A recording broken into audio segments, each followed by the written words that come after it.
நமக்காகட்டும், இல்ல நம்மள சுத்தி இருக்கிறவங்க, நம்ம வீட்ல இருக்கிறவங்க, யாரா இருந்தாலும் சரி, அவங்களுக்கு யாராவது பிரெக்னன்ட்டா இருக்காங்கன்னா, அவங்க கிட்ட நாம பேசுவோம். அன்பா பேசுவோம். ஒரு ஆறுதலான ஒரு புன்னகைய அவங்களுக்கு குடுப்போம். இது பெரிய ஹீலிங். இதுக்கு முன்னயே நமக்கு சரஸ்வதி தேவி சொன்னாங்க.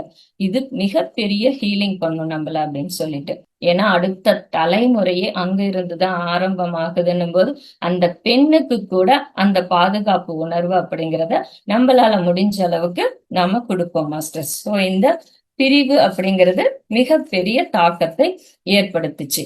அப்போ அந்த இடத்துல என்ன ஆச்சு அப்படின்னா, பேராசை அப்படிங்கிறது அதிகமாச்சு. மனசுக்குள்ள வந்துட்டு ஒரு குறை இருந்துட்டே இருக்கு. ஆகையால அது திருப்தி பட மாட்டேன்னுது. திருப்தி படாததால ஒண்ணு பணத்துல ஆசைப்படுறாங்க.